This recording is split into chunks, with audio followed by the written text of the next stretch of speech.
दिन है 29 फरवरी 2006। जगह है इराक की राजधानी बगदाद। एक बहुत छोटे कंक्रीट की झोंपड़ी में एक व्यक्ति अपनी नींद से जागता है। उस व्यक्ति का नाम है सद्दाम हुसैन, जिसने कभी इस देश पर राजा की तरह शासन किया था। सद्दाम हुसैन उठता है और अपने पीछे खड़े सुरक्षा कर्मियों को देखता है। कुल 12 गार्ड होते हैं जिन्हें सद्दाम हुसैन पर 24 घंटे नज़र रखने के लिए चुना गया है। इन गार्डों को सुपर 12 कहा जाता है। पिछले कुछ महीनों से सद्दाम इस कोठड़ी में रह रहा है, जो महल के अंदर बनाया गया है। उसके पूरे दिन की रूटीन लगभग एक जैसी रहती है, लेकिन आज कुछ अलग है। उसके जागने के कुछ देर बाद उसके वकील उसकी कोठड़ी में एंटर करते हैं। कुछ परिवार वालों को भी उससे मिलने की परमिशन दी गई है। एक दिन पहले उसे अपने 2 रिश्तेदारों से मिलने की भी परमिशन दी गई थी। इसके उलट पिछले कुछ महीनों में किसी को भी उससे मिलने की परमिशन नहीं थी। ये सिर्फ एक संकेत था, एक इशारा था कि आज पिछले कुछ महीनों से कुछ अलग होने वाला है। सद्दाम हुसैन जागता है और अपनी पीठ में दर्द की शिकायत करता है। पिछले 3 सालों से ये सुपर 12 के गार्ड सद्दाम हुसैन पर नज़र रख रहे हैं। वे हमेशा उसके साथ रहते हैं, कभी कभी वे उसके साथ मजाक करते हैं, हंसते हैं, लेकिन आज उसका रवैया थोड़ा सीरियस है। आज वह बाकी दिनों की तुलना में ज़्यादा गंभीर दिखाई देता है। सद्दाम हुसैन को नहीं पता है कि उसके बारे में एक बहुत बड़ा फैसला लिया जाने वाला है, लेकिन इस गार्ड को, जो पिछले 3 सालों से उसके साथ है, कुछ मिनट पहले बताया गया था कि सद्दाम हुसैन को आज फांसी दी जाएगी। इस बहुत ही ज़रूरी फैसले के बारे में कुछ भी नहीं जानने वाला सद्दाम हुसैन अपने जीवन का आखिरी भोजन खाना शुरू करता है। वह लंबे समय तक जेल में रहने और एक्सरसाइज ना करने के कारण बहुत वज़न बढ़ा चुका है। वह अपने गार्डों के साथ मजाक करता है। अब वह उतना ही मोटा हो गया है जितना कि एक अमेरिकी व्यक्ति। अब सद्दाम हुसैन को इराकी सेना के बहुत ही बड़े अधिकारियों को सौंप दिया जाएगा। सद्दाम हुसैन को उस सेल से बाहर निकाला जाता है जहां वह पिछले कुछ महीनों से रह रहा था, और उसे एक अलग सेल में ले जाया जाता है। सुपर 12 का गार्ड सद्दाम हुसैन को इस सेल से बाहर ले जाता है। कुछ देर के बाद सुपर 12 यूनिट का एक बहुत ही बड़ा अधिकारी, ऑफिसर सार्जेंट बटाग्लिया, सद्दाम हुसैन के रेडियो में कुछ टेक्निकल प्रॉब्लम्स क्रिएट कर देता है ताकि सद्दाम हुसैन रेडियो पर अपनी मौत की खबर ना सुन सके। अब सुबह के लगभग 3 बज जाते हैं। First lieutenant Andrew Jackson Saddam Hussain के सेल में एंटर करते हैं। उस समय सेल के अंदर बहुत अंधेरा था। एंड्रयू जैक्सन एक लाइट जगाते हैं और अंदर जाते हैं। वे सद्दाम को देखते हैं और धीरे धीरे अंग्रेज़ी में कहते हैं कि टाइम हैज़ अराइव्ड, मतलब समय आ चुका है। इसके बाद वे सद्दाम को धीरे धीरे बताते हैं कि अब से कुछ घंटों बाद उन्हें फांसी दी जाएगी। यहाँ एक बात पर बहुत ध्यान दिया गया था, क्योंकि कई सालों से कई अधिकारी, कई ऑफिसर्स सद्दाम के साथ रह रहे थे और वे जानते थे कि सद्दाम को जल्दबाजी बिल्कुल पसंद नहीं थी। इसी कारण उन्हें अपने जीवन की लास्ट जर्नी के लिए तैयार होने के लिए कुछ घंटे दिए गए। सद्दाम ये खबर सुनते हैं और यहाँ से ऐसा महसूस होता है कि शायद उन्होंने इस बात का पहले ही अंदाज़ा लगा लिया था। हज़ारों किलोमीटर दूर अमेरिका में ठीक उसी समय राष्ट्रपति बुश अपने बेडरूम में रात की नींद लेने जाते हैं और पूरी दुनिया में सद्दाम हुसैन की मौत की खबर मीडिया के माध्यम से देने की जिम्मेदारी नेशनल सिक्योरिटी सलाहकार स्टीफन हेडली पर है। वे लोगों को बताते हैं कि अब से कुछ घंटों में सद्दाम को फांसी दी जाएगी, और इसके साथ ही एक ऐसे तानाशाह का अंत होगा जिसके एक तरफ बहुत सारे फॉलोअर्स हैं, लेकिन दूसरी तरफ दुनिया में लाखों लोग हैं जो उन्हें केवल एक बहुत बड़े अपराधी के रूप में देखते हैं। खासकर कुर्दिस्तान के कुर्दों पर, जो अपनी आज़ादी चाहते हैं, उनके राजनीतिक विरोधियों पर और शिया लोगों पर किए गए अत्याचार, यातना कक्ष बनाए गए और जहरीली गैस से किए गए हमले, और इसके अलावा हज़ारों छोटे बच्चों की मौतें। सद्दाम हुसैन को इतिहास में एक हत्यारे के रूप में इन सब का हिसाब देना होगा। सद्दाम अपने गार्ड से आखिरी बार नहाने की परमिशन मांगते हैं। एक समय में पूरे अरब दुनिया का सबसे ताकतवर व्यक्ति आज अपने जीवन के अंतिम क्षणों में है। एक कमज़ोर बूढ़े व्यक्ति से ज़्यादा कुछ नहीं है जो अपने अंतिम स्नान के लिए जा रहा है। सुपर 12 के गार्ड्स उन्हें आंखों के कोने से देख रहे हैं।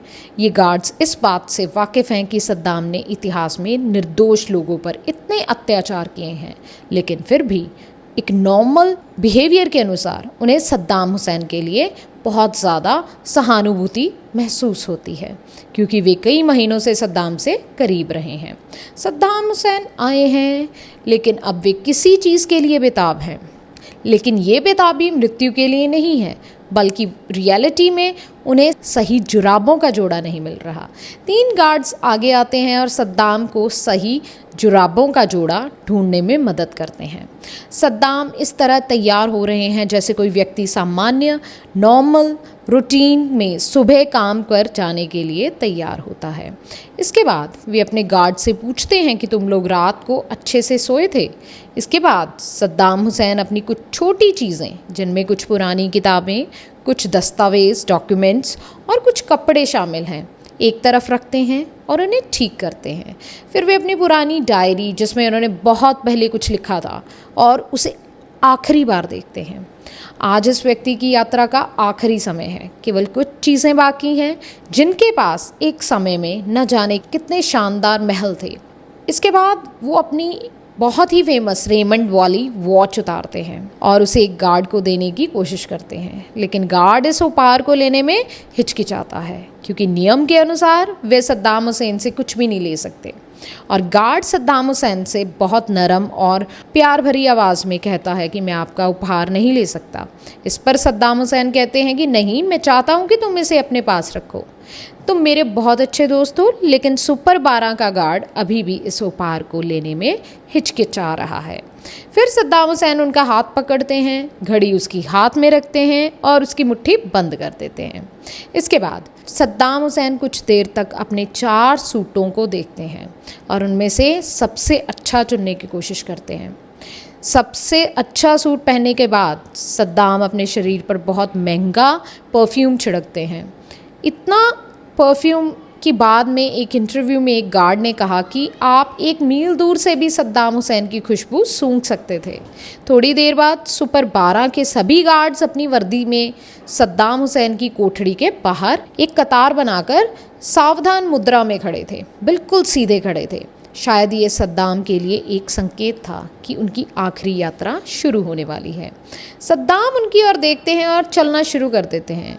वे अपनी कोठरी से बाहर आते हैं और गार्डों से कहते हैं कि तुम मेरे परिवार का हिस्सा बन गए हो। मैं एक बहादुर सैनिक की मौत मरने वाला हूँ। इसके बाद वे सभी का धन्यवाद करते हैं और एक एक करके उनके साथ हाथ मिलाते हैं। इतने महीनों में ये पहली बार था कि जब गार्डों ने सद्दाम हुसैन की आंखों में आंसू देखे। एक हेलीकॉप्टर सद्दाम को उनकी आखिरी यात्रा पर ले जाने के लिए तैयार था। सुपर 12 का एक गार्ड भी उस हेलीकॉप्टर में बैठता है और कुछ मिनटों बाद ये हेलीकॉप्टर उस जगह पहुंच जाता है जहां सद्दाम हुसैन को फांसी दी जाएगी। जिस जगह पर सद्दाम को फांसी के लिए ले जाया गया था, वे कभी इराक की सबसे कुख्यात और टॉर्चर करने वाली जेल थी। सद्दाम के आदेश पर इराक के हज़ारों लोगों को यहाँ लाया गया था, लेकिन जो लोग कभी जिंदा वापस नहीं जा सके, उन्हें कई तरह से यातनाएं दी गई, टॉर्चर किया गया।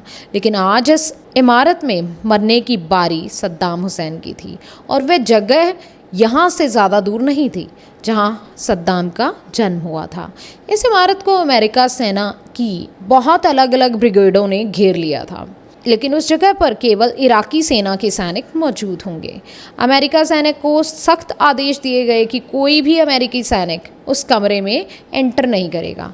लेकिन ये दुनिया को ये दिखाने के लिए किया गया था कि ये सब इराक के लोग कर रहे हैं और अमेरिका का इसमें कोई लेना देना ही नहीं है। हालांकि पूरी दुनिया सच जानती थी, लेकिन अब जब हेलीकॉप्टर यहाँ उतरता है, सद्दाम का रवैया पिछले दिन से पूरी तरह बदल जाता है। अब उनका हर अगला कदम उनके जीवन का आखिरी कदम है। बाद में एक गार्ड ने अपने इंटरव्यू में कहा कि आप हज़ारों ऐसी फिल्में देख सकते हैं जिनमें किसी व्यक्ति को फांसी दी जा रही है, लेकिन रियलिटी में इसे करीब से देखना पूरी तरह से अलग ही एक्सपीरियंस होता है, ऐसा कुछ जिसके आप कभी आदी नहीं हो सकते। सद्दाम हुसैन को फांसी से नफरत थी। उन्होंने अदालत में कई बार कहा था कि मैं राजनीतिक कैदी हूँ और मुझे फांसी नहीं देनी चाहिए, बल्कि मुझे गोली मार देनी चाहिए। कुछ सेकंड बाद आखिरकार सुपर 12 के गार्ड और सद्दाम हुसैन उस जगह पर पहुंच जाते हैं जहां उनका रिश्ता खत्म होगा। वे उस सेल में पहुंच गए हैं जहां सद्दाम को फांसी दी जाएगी और सुपर 12 के गार्डों को आगे जाने की परमिशन नहीं होगी। सद्दाम यहां से अपनी यात्रा अकेले जारी रखेंगे, लेकिन फिर भी उत्सुकता के कारण गार्ड अंदर चले जाते हैं। सेल में वे एक रस्सी लटकती देखते हैं जिस पर कुछ ही सेकंड बाद सद्दाम को फांसी दी जाएगी। इसके बाद गार्ड सद्दाम को इराक कि राष्ट्रीय सुरक्षा सलाहकार मोफक अल रूबिया और उनके गार्ड्स को सौंप देते हैं। ये वही मोफक अल रूबिया है जिन्हें सद्दाम ने खुद लंबे समय तक यातना दी थी। सद्दाम के हाथ में कुरान थी और वह पूरी तरह शांत दिख रहा था। जज ने अपना अंतिम फैसला पढ़ा और सुनाया।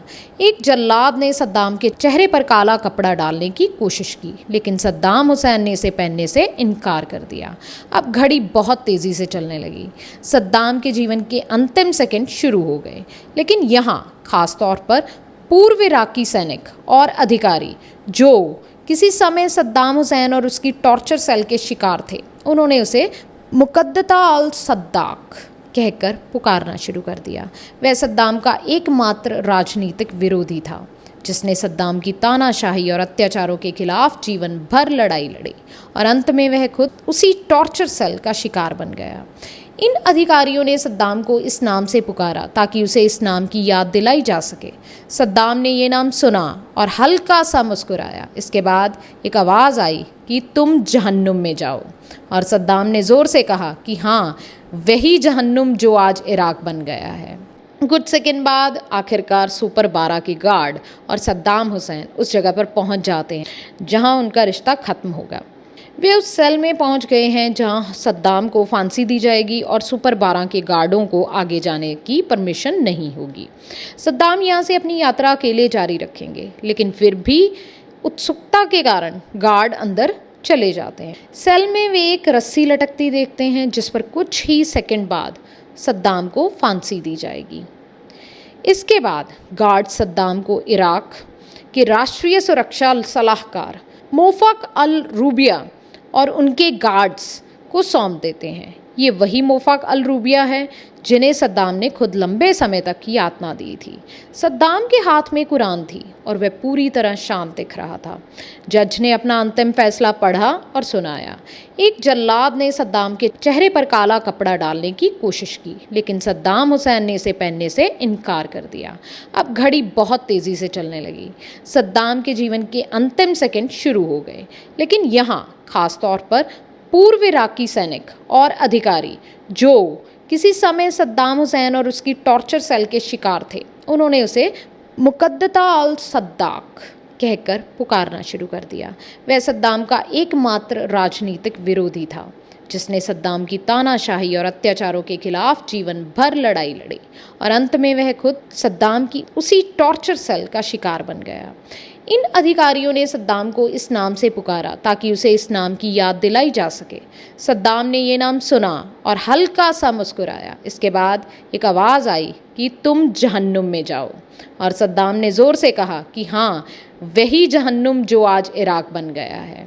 सुपर 12 के गार्ड्स ने सोचा कि सद्दाम हुसैन के साथ उनकी ड्यूटी खत्म हो गई है, लेकिन फिर भी वे बाहर बहुत शांत लेकिन तनावपूर्ण माहौल में इंतज़ार कर रहे थे। उन्हें अच्छी तरह पता था कि अंदर क्या हो रहा है। अचानक ऊंची ऊंची आवाज़ें आने लगीं और उन्हें पता चला कि सद्दाम को फांसी दी जा रही है। सद्दाम हुसैन के पैर खींचे जा रहे थे और उसका शरीर कुछ मिनटों तक वहां लटक रहा था। सुबह 6 बजे डॉक्टर्स ने सद्दाम हुसैन के शरीर की जांच की और उसकी मृत्यु की पुष्टि की। इसके तुरंत बाद सद्दाम की मृत्यु की खबर विभिन्न रेडियो और टीवी चैनल्स पर लोगों ने दी। इसके तुरंत बाद AK-47 और अन्य बंदूकों की आवाज़ें सुनाई दी, लेकिन ये कोई हमला नहीं था, ये कोई लड़ाई नहीं थी। ये उन लोगों की खुशी थी जिन्हें दबाया गया था और वे उनकी मृत्यु का जश्न मना रहे थे, सेलिब्रेट कर रहे थे। उस तानाशाह के घटनाक्रम जिसने हज़ारों लोगों को मारा, इतिहास में दर्ज हो गए। ये थी सद्दाम हुसैन की आखिरी दिन की कहानी और अब मैं आपसे एक और वीडियो में और एक और कहानी के साथ कल मिलूँगी।